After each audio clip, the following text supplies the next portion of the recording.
Hello friends, आप सभी का स्वागत करते हैं हमारे चैनल रश्मि फन ब्लॉग पर। तो आप सब देख रहे हैं दर्द से मोहब्बत भाग 34। इससे पहले इस कहानी के 33 भाग अपलोड हो चुके हैं चैनल पर। अगर आप सबने नहीं पढ़ा है तो ज़रूर पढ़ लीजिएगा।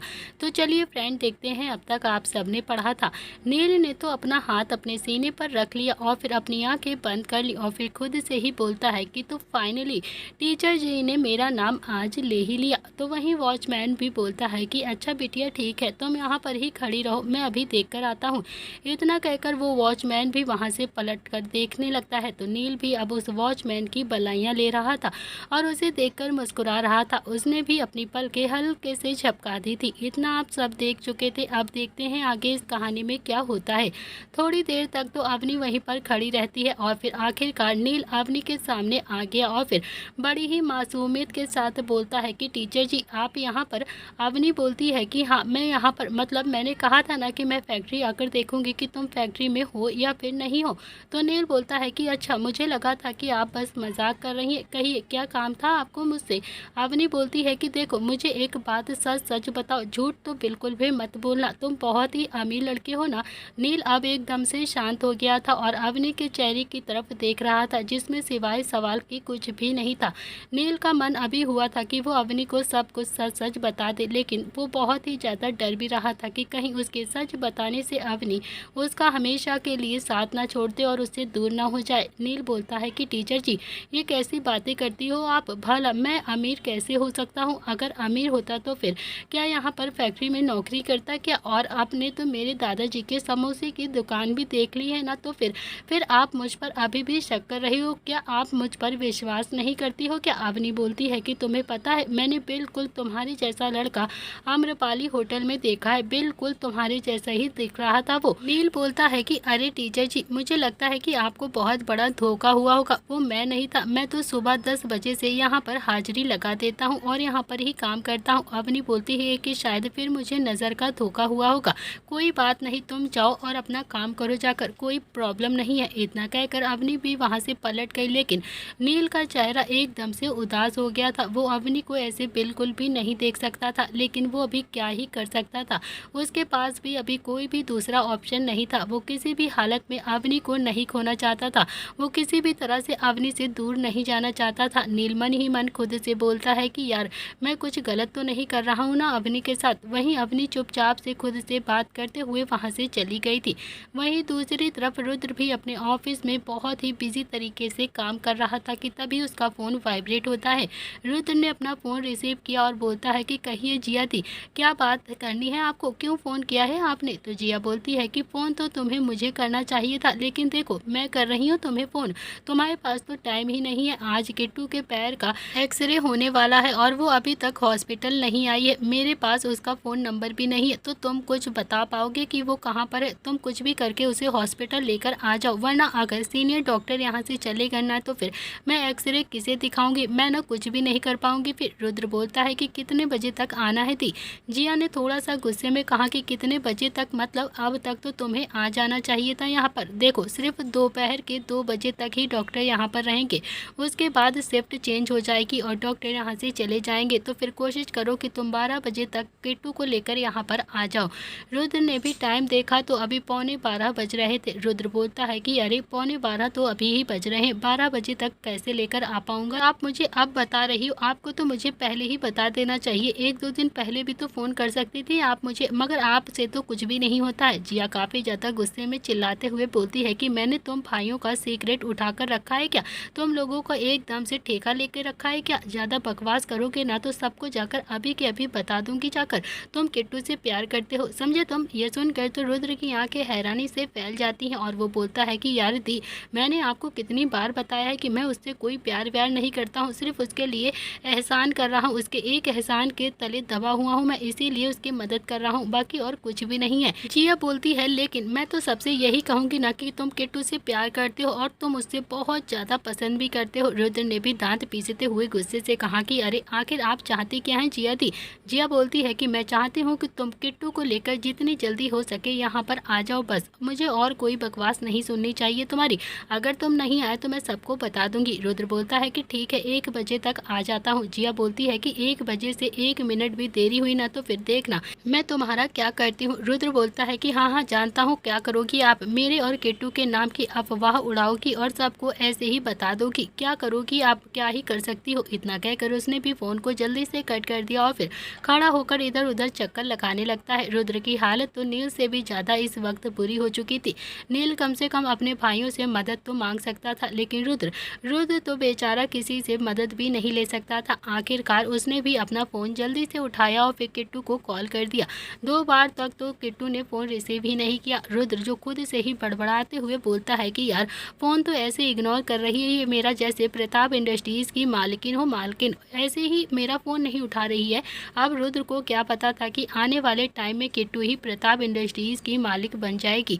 आखिरकार रुद्र ने भी एक बार फिर से थोड़ा सा हिम्मत किया और थोड़ा सा गुस्से से किट्टू को फिर से कॉल किया। इस बार किट्टू ने फ़ोन को रिसीव कर लिया और धीरे से बोलती है कि हाँ जी, किसी से बात करनी है आपको। रुद्र भी बहुत ही प्यार से बोलता है कि किट्टू मैं डॉक्टर बोल रहा हूँ। किट्टू बोलती है कि अरे डॉक्टर साहब आप, ये आपका नंबर है क्या, मैं सेव कर लूँगी इसे। तो रुद्र बोलता है कि हाँ हाँ इसे नंबर को सेव कर लो, लेकिन आज तुम्हारा चेकअप था ना, तो तुम अभी तक हॉस्पिटल क्यों नहीं पहुँची।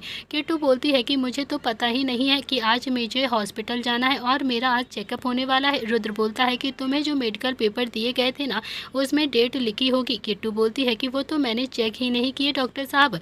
रुद्र को किट्टू पर इस वक्त बहुत ज़्यादा गुस्सा भी आ रहा था, लेकिन फिर भी उसने अपने गुस्से को जैसे तैसे कंट्रोल कर लिया, क्योंकि वो अभी गुस्सा नहीं कर सकता था। और वो बहुत ही प्यार से बोलता है कि अच्छा ठीक है, चलो कोई बात नहीं, मैं तुम्हारे ऑफिस के बाहर जो रोड है ना वहीं से गुजरूंगा, तुम ऑफिस से बाहर आ जाना, फिर हम साथ में ही हॉस्पिटल चलेंगे, मैं तुम्हें खुद ही अपने साथ लेकर चलूंगा।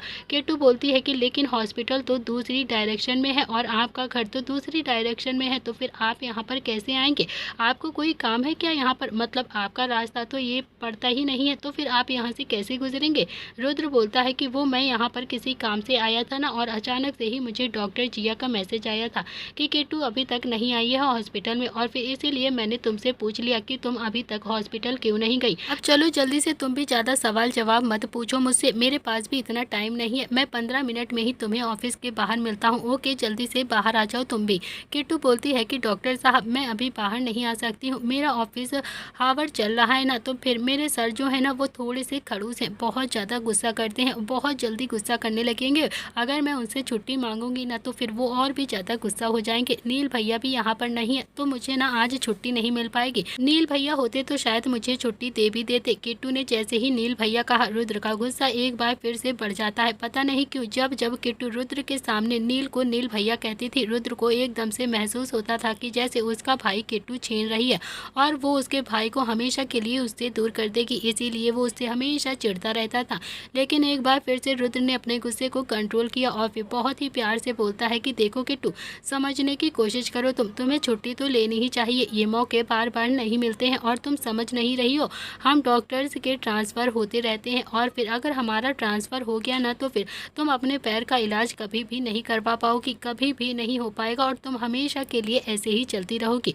तुम एक काम करो, अपने सर से जाकर बोल दो कि तुम अपने पैर का इलाज कराने के लिए जा रही हो। किट्टू भी थोड़ा सा मुंह बनाकर बोलती है कि अरे डॉक्टर साहब आप नहीं जानते हैं, बहुत ज़्यादा खड़ूस आदमी है वो, बहुत ही ज़्यादा गुस्सा करते हैं, बात बात पर उनकी नाक पर गुस्सा बैठ जाता है, जब देखो मुझे घूरते रहते हैं वो, ऐसा लगता है कि जैसे आंखों ही आंखों में खा जाएगा मुझे। और आपको पता है उनकी पूरी फैमिली में सब बहुत अच्छे हैं, बहुत प्यार से बात करते हैं मुझसे, अंकल आंटी, उनके दोनों छोटे भाई और नील भैया भी बहुत अच्छे हैं सब, लेकिन वो इंसान इतना ज़्यादा गुस्सा करता है, इतना ज़्यादा खड़ूस है कि आप तो बस पूछना ही मत। आपको पता है एक बार हमारे ऑफिस में एक बहुत लंबा चौड़ा सा आदमी घुस आया था और मेरे सर ने उन्हें इतना ज़्यादा मारा था, इतना ज़्यादा मारा था कि मैं आपको बता नहीं सकती हूँ।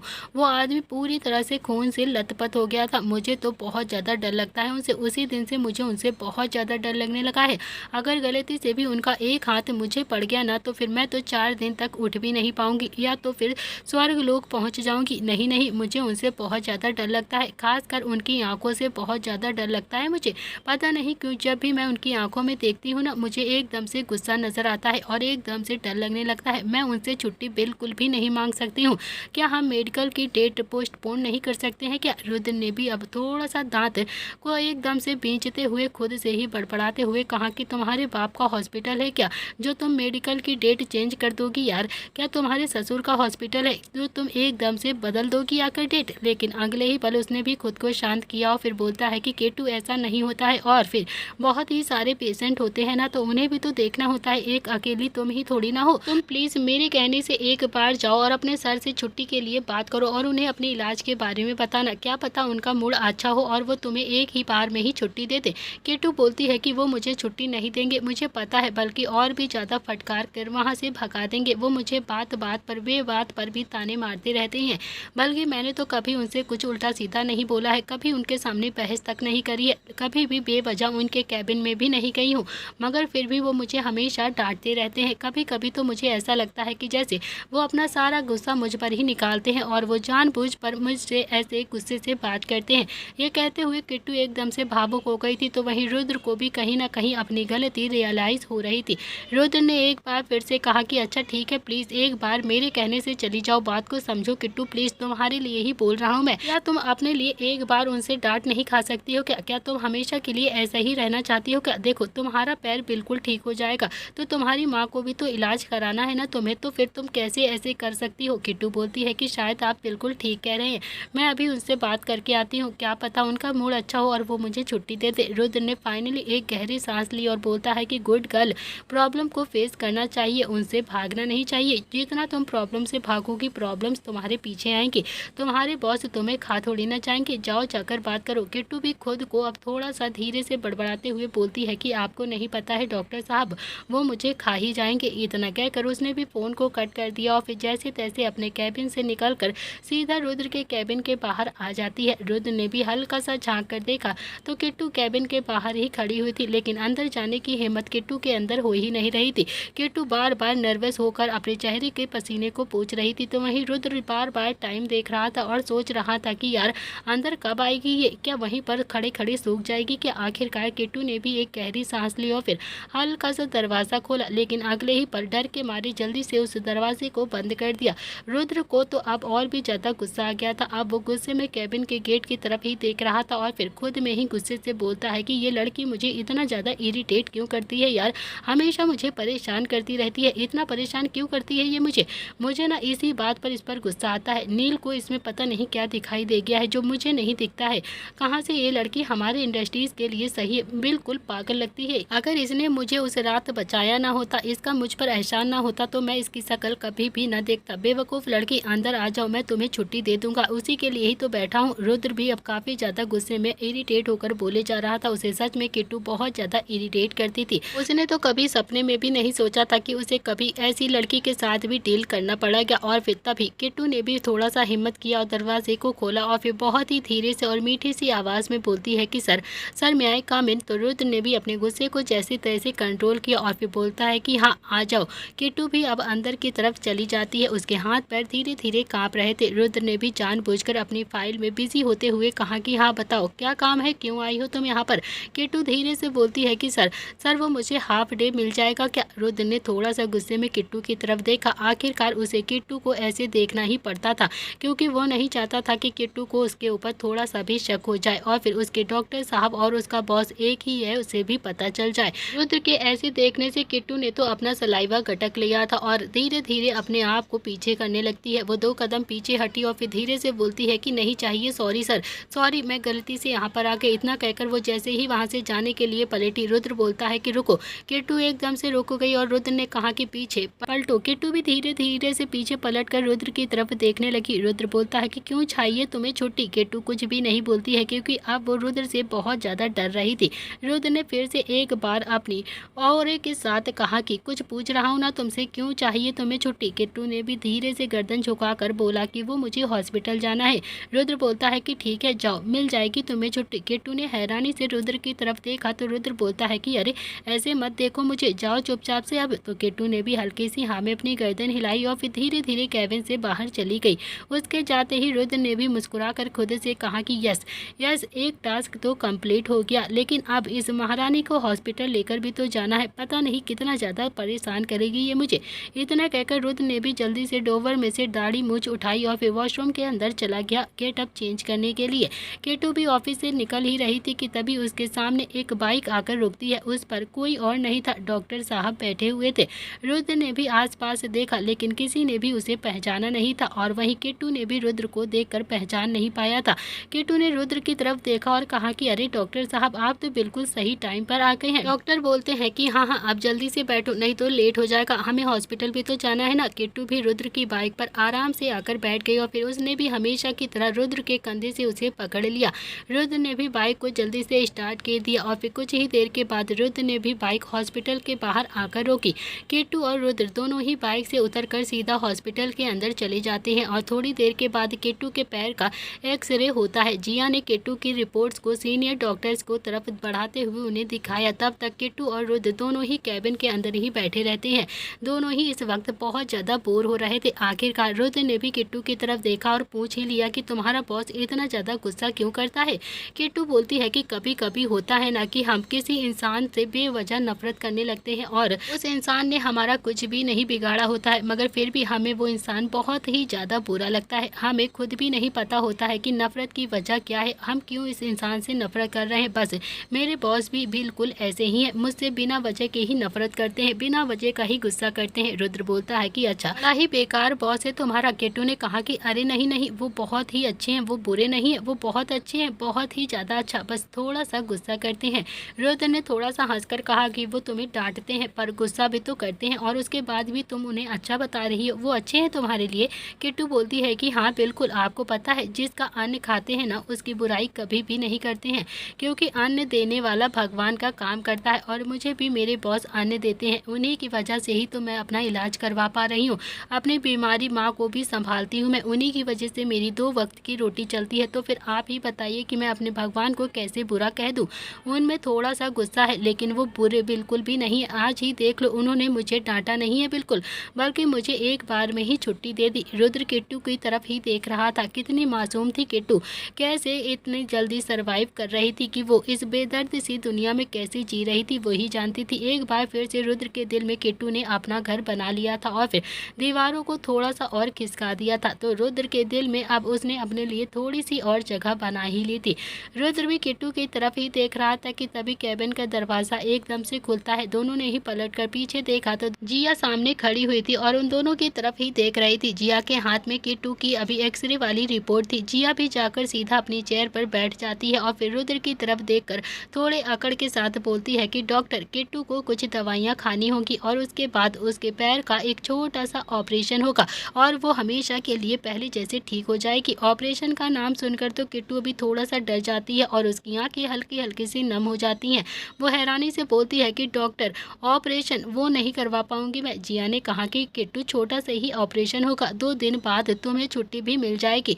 किट्टू बोलती है कि डॉक्टर, वो बात बिल्कुल भी नहीं, लेकिन 2 दिन तक मेरी माँ को कौन संभालेगा, मेरी बात तो एक दिन भी मेरे बिना नहीं रह पाती है। तो जिया बोलती है कि देखो किट्टू, अब तुम्हें ना थोड़ा सा एडजस्ट तो करना ही पड़ेगा। किट्टू बोलती है कि मैं समझ गई हूँ डॉक्टर, लेकिन मेरी माँ मेरे बिना एक पल भी नहीं रह पाएगी, उन्हें कौन खाना देगा, कैसे रहेंगी वो, जिस दिन ऑपरेशन होगा उस दिन डिस्चार्ज नहीं मिल सकता है क्या मुझे। तो जिया काफ़ी ज़्यादा हैरानी से किट्टू की तरफ देख रही थी और फिर उसने भी रुद्र की तरफ देखा तो रुद्र ने किट्टू से कहा कि देखो किट्टू, ऐसे नहीं होता है बिल्कुल भी, ऐसे ऑपरेशन वाले दिन छुट्टी कैसे कर सकते हैं हम, तुम्हारी बिल्कुल भी नहीं होगी, तुम्हारे पैर को ऑब्जर्व की ज़रूरत पड़ेगी। किट्टू भी थोड़ा हैरानी से बोलती है कि काट कर रखना पड़ेगा क्या। ये सुनते ही जिया को तो एकदम से हैरानियत होती है और वो हैरानी से उसकी तरफ देखती है और जिया को एकदम से हंसी आ गई। लेकिन रुद्र का मन तो ऐसा कर रहा था कि कहीं जाकर अभी अपना सिर मार ले या फिर खुद ही सुसाइड कर ले। ये लड़की दिन पर दिन उसे कितना ज़्यादा इरिटेट करती जा रही थी। इसे ये नहीं पता था कि ऑब्जर्वेशन में कैसे रखा जाता है। अगले ही पल जिया ने भी थोड़ा सा हंसते हुए कहा कि अरे नहीं नहीं किट्टू, तुम ना बिल्कुल पागल हो, ऐसे थोड़ी ना होता है। ऑब्जर्वेशन का मतलब होता है कि डॉक्टर को तुम्हारा पैर देखना पड़ेगा, हर बार आकर चेक करना पड़ेगा उन्होंने तुम्हारा ट्रीटमेंट ठीक से किया भी है या फिर नहीं किया है। किट्टू बोलती है कि क्यों, मेरे पैर का ऑपरेशन कोई अच्छे डॉक्टर नहीं करेंगे क्या, जो बार बार आकर देखेंगे। आप तो रुद्र को सच में मन कर रहा था कि वो अभी के अभी सुसाइड कर ले किट्टू के सामने ही, लेकिन अभी वो बेचारा कर भी क्या सकता था, वो कुछ भी नहीं कर सकता था। तो वहीं जिया ने फिर से हंसकर किट्टू की तरफ देखा और कहा कि अरे किट्टू, तुम कितनी ज़्यादा प्यारी हो, कितनी ज़्यादा इनोसेंट हो, मेरी बात को सुनो, तुम्हारे पैर का ऑपरेशन होगा तो तुम्हें दवाइयाँ भी तो देनी होंगी ना, तुम्हें इंजेक्शन भी लगाने पड़ेंगे, ग्लूकोज चढ़ेगा तो तुम्हें हॉस्पिटल में ही तो रहना पड़ेगा, तुम्हारे घर पर जाकर तुम ये सारी चीज़ें नहीं कर पाओगी ना। अगले ही पल रुद्र बोलता है कि और हाँ, रही बात तुम्हारी माँ की तो तुम बिल्कुल भी फिक्र मत करो, मेरे पास 2 इंसान ऐसे ऐसे हैं जो तुम्हारी माँ की देखभाल बहुत अच्छे से कर लेंगे, तुम्हारी माँ को कोई भी प्रॉब्लम नहीं होगी। किट्टू ने हैरानी से रुद्र की तरफ देखा और फिर एकदम से बोल पड़ती है कि अरे आप मेरी इतनी ज़्यादा हेल्प क्यों कर रहे हैं डॉक्टर साहब। आप रुद्र के पास जवाब भी नहीं था और तभी जिया ने कहा कि वो हम सरकारी डॉक्टर्स हैं ना, तो फिर हमें अपनी एकदम से रेटिंग सुधारनी होती है, क्योंकि हम जब सबकी मदद करेंगे तो लोग हमारी अच्छी बातें बताएंगे जाकर बाहर। अगर हम पेशेंट के साथ अच्छे से बिहेव नहीं करेंगे तो पेशेंट हमारी रेटिंग को गिराकर चला जाएगा ना, इसीलिए तुम समझ रही हो ना किट्टू। तो किट्टू ने भी हल्की सी हाँ में अपनी गर्दन हिला दी, लेकिन फिर भी वो बहुत ही धीरे से बोलती है कि डॉक्टर किसी को बताना मत, लेकिन मुझे तो इंजेक्शन से बहुत ज़्यादा डर लगता है, बहुत ज़्यादा डर लगता है मुझे। जिया ने भी बहुत ही धीरे से कहा कि तुम बिल्कुल भी फिक्र मत करो, मैं बहुत ही धीरे से इंजेक्शन लगाऊंगी तुम्हें पता भी नहीं चलेगा, ओके। तो किट्टू ने भी मुस्कुराकर हाँ में अपनी गर्दन हिला दी और फिर जिया ने भी किट्टू के मेडिकल पेपर्स को लेकर उसमें कुछ लिख दिया और फिर किट्टू की तरफ पेपर बढ़ाते हुए बोलती है कि ये लो, अगले थर्सडे तुम्हारा ऑपरेशन होगा, बिल्कुल भी लेट मत आना, तुम सुबह 9 बजे यहाँ हॉस्पिटल में आ जाना, 3 बजे तक तुम्हारा ऑपरेशन अच्छे से कर देंगे। किट्टू भी वो पेपर्स को पकड़ती उससे पहले ही रुद्र ने उस पेपर को पकड़ लिया और बोलता है कि किट्टू तुम सीधा हॉस्पिटल आ जाना, ये पेपर मैं संभाल कर रख लेता हूँ, कहीं तुमसे खो गया तो फिर बहुत ज़्यादा प्रॉब्लम हो जाएगी। किट्टू ने भी हाँ में अपनी गर्दन हिलाई और फिर जिया की तरफ देखकर बोलती है कि डॉक्टर क्या अब मैं जा सकती हूँ। तो जिया ने भी हाँ में अपनी गर्दन हिला दी और फिर किट्टू उठकर बाहर की तरफ चली गई, लेकिन अब उसे थोड़ा थोड़ा डर भी लग रहा था कि एक तो ज़्यादा उम्र भी नहीं थी किट्टू की और कोई संभालने वाला भी नहीं था उसे, और ऊपर से उसे अपने पैर का ऑपरेशन भी करवाना था। उसे अंदर ही अंदर इस वक्त बहुत ज़्यादा डर लग रहा था। किट्टू को थोड़ी सी घबराहट भी हो रही थी। तो वहीं जिया ने भी रुद्र की तरफ देखा और कहा कि यार एक बार ऑपरेशन हो जाएगा ना तो सब कुछ ठीक हो जाएगा और किट्टू बिल्कुल नॉर्मल लोगों की तरह चलेगी, लेकिन उसे बहुत केयर की ज़रूरत पड़ेगी, समझ रहे हो ना तुम रुद्र, उसे बहुत अच्छे से देखभाल करने की ज़रूरत है। रुद्र ने भी हाँ में अपनी गर्दन हिलाते हुए कहा कि हाँ दी समझ रहा हूँ मैं, आप बिल्कुल भी फिक्र मत करो, मैं कर लूँगा मैनेज सारी चीज़ें, इसकी माँ को भी देख लूँगा और अब बस आप ऑपरेशन जल्दी से कर दो। जिया ने भी हाँ में अपनी गर्दन हिला दी और फिर रुद्र भी वहाँ से उठकर जाने लगता है। तो रुद्र ने भी कैबिन का दरवाज़ा अभी खोला ही था कि तभी जिया पीछे से बोलती है कि मैंने सुना है संध्या आंटी प्रताप हाउस आ गई हैं। तो रुद्र ने भी बिना पलटे ही कहा कि जो भी पूछना है साफ साफ पूछो, मैं थोड़ी ना आपकी तरह अफवाह उड़ाऊंगा कि आप जैसे प्यार करती हो, मैं थोड़ी ना किसी को बताने जा रहा हूँ कि आप जैसे कितना ज़्यादा प्यार करने लगी हो। तो रुद्र ने भी इतना ही कहा था कि तभी जिया ने भी अपने पास रखा हुआ एक प्लास्टिक का शो पीस उठाया और फिर रुद्र की कमर पर जोर से खींचकर मारा और फिर रुद्र के चेहरे पर तो बड़ी सी मुस्कुराहट आ जाती। वो भी पलट कर बोलता है कि अरे क्या गलत कह रहा हूँ जिया दी, अब आप भी ना ऐसे मजाक करोगी तो क्या मैं भी मजाक नहीं कर सकता हूँ, साफ साफ वो पूछ लो ना कि जय आया है या फिर नहीं आया है। तो जिया बोलती है कि चुपचाप से बाहर जाओ, गेट आउट वरना बहुत ज़्यादा मारूंगी तुम्हें। रुद्र बोलता है कि मार लेना, वैसे भी जय को मैं ना भाई ही बोलता हूँ, अब उस हिसाब से तो तुम मेरी भाभी हुई ना, और फिर भाभी देवर को तो एक दो मार भी देगी ना तो कौन सी बड़ी बात है, मुझे ना कोई भी प्रॉब्लम नहीं है, मैं आराम से मार खा लूँगा। जिया के चेहरे पर तो मुस्कुराहट आ जाती है और फिर वो बोलती है कि कितना कॉन्फिडेंट लेवल है ना यार तुम्हारे अंदर, तुम सारे भाइयों में बहुत ज़्यादा कॉन्फिडेंट है, अब निकलो यहाँ से चुपचाप, मैं बस पूछ रही थी मैंने सही सुना है या फिर गलत सुना है। तो रुद्र बोलता है कि आपने बिल्कुल सही सुना है, अब मैं जाऊँ। तो जिया ने भी हाँ में अपनी गर्दन हिला दी और फिर वहाँ से बाहर चला जाता है। जिया ने भी अपनी आंखें कसकर बंद कर ली क्योंकि वो सच में जानना चाहती थी कि जय यहाँ पर आया है या नहीं। जय से भी वो धीरे धीरे प्यार करने लगी थी और तभी कैबिन का दरवाज़ा फिर से खुलता है। तो जिया ने सामने देखा तो रुद्र ने कहा कि वो भी आ गया है, अब चाहे तो मिलने आ सकती हो। तो जिया के चेहरे पर तो एक मीठी सी मुस्कुराहट आ जाती है और फिर रुद्र ने भी कैबिन का दरवाज़ा फिर से बंद कर दिया और मुस्कुराते हुए वहाँ से चला गया। रुद्र भी सीधा बाहर आया जहाँ पर किट्टू बाइक के पास में ही खड़ी हुई थी और उसी का इंतजार कर रही थी। रुद्र बोलता है कि तो ठीक है, अब अगले हफ्ते तुम इस हॉस्पिटल में आ जाना और मेरे पास तुम्हारे सारे पेपर्स हैं, ओके।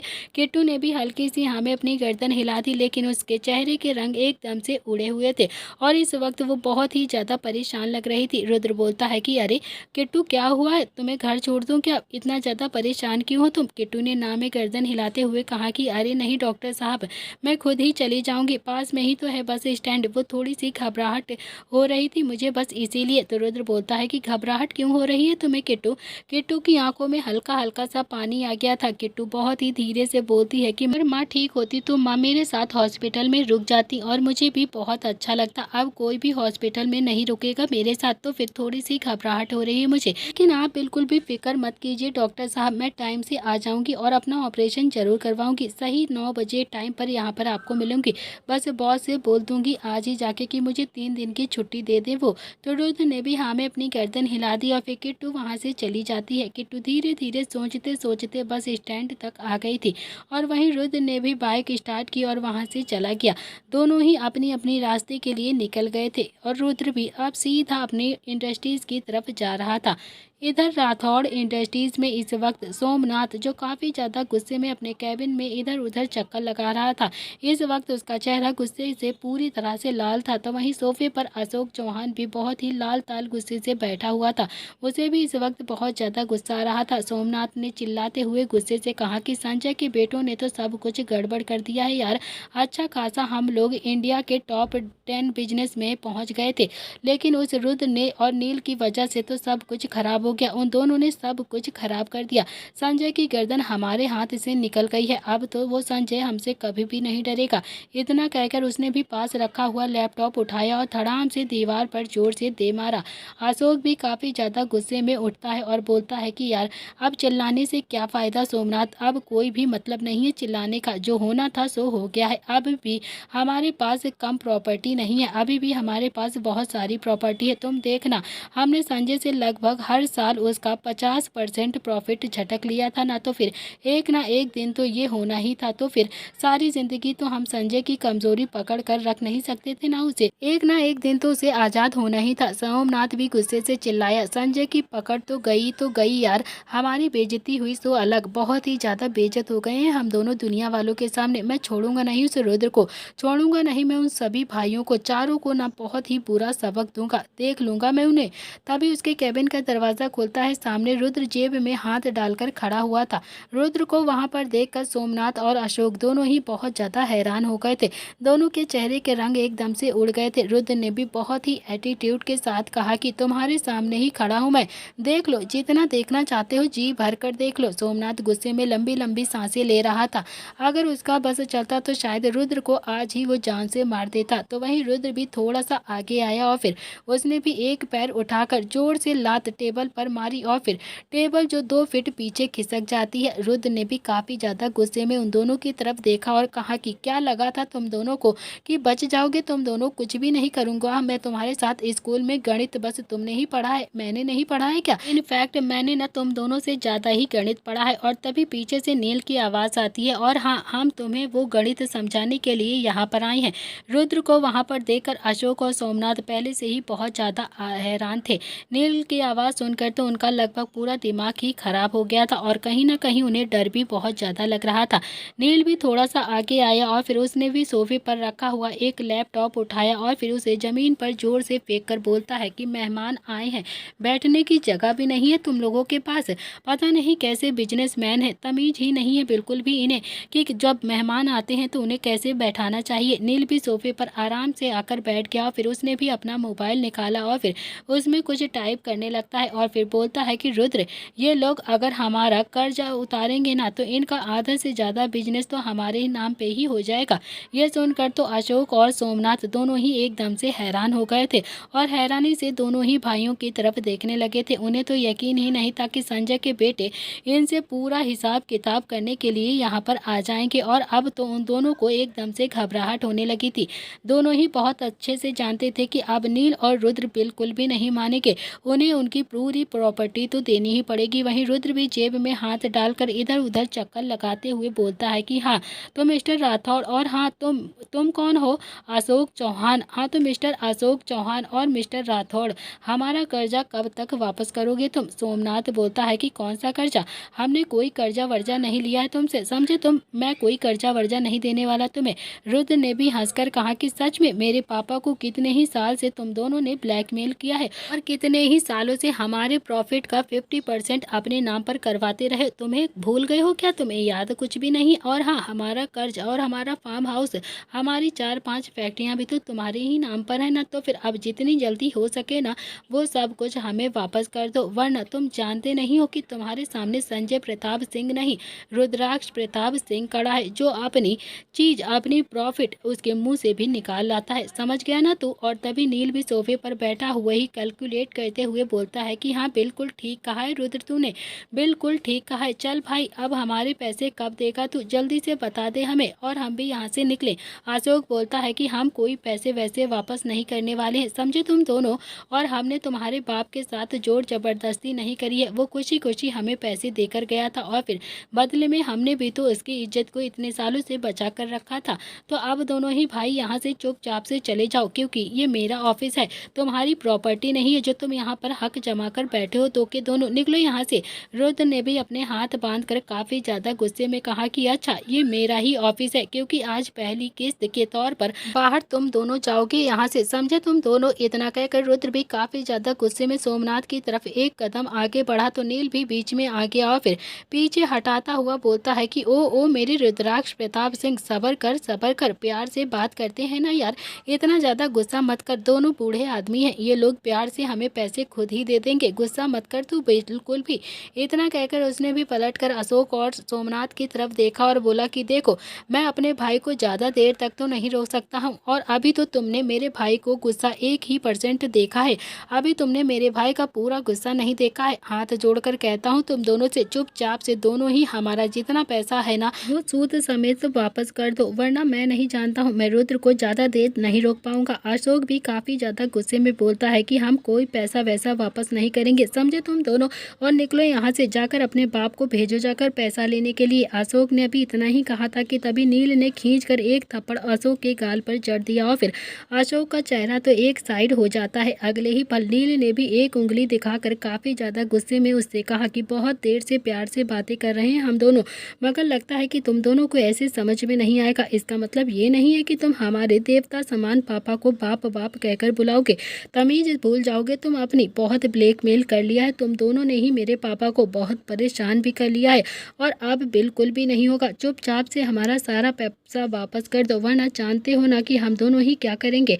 अशोक ने भी एक हाथ अपने गाल पर रखा हुआ था और वो हैरानी से नील की तरफ देख रहा था, और वहीं सोमनाथ ने भी अपना सलाइवा गटक लिया था। बोलता है कि क्या करोगे तुम दोनों, बताओ कैसे लोगे तुम हम दोनों से पैसा। नील ने भी रुद्र की तरफ देखा और फिर रुद्र ने भी अपने जेब में से एक पेन ड्राइव निकाली और फिर वहीं बड़ी सी स्क्रीन पर उसे कनेक्ट कर दी, और फिर बोलता है कि ये देखो, एक वीडियो तुमने हमें दिखाई थी ना, तो एक वीडियो हम भी तुम्हें दिखाएंगे।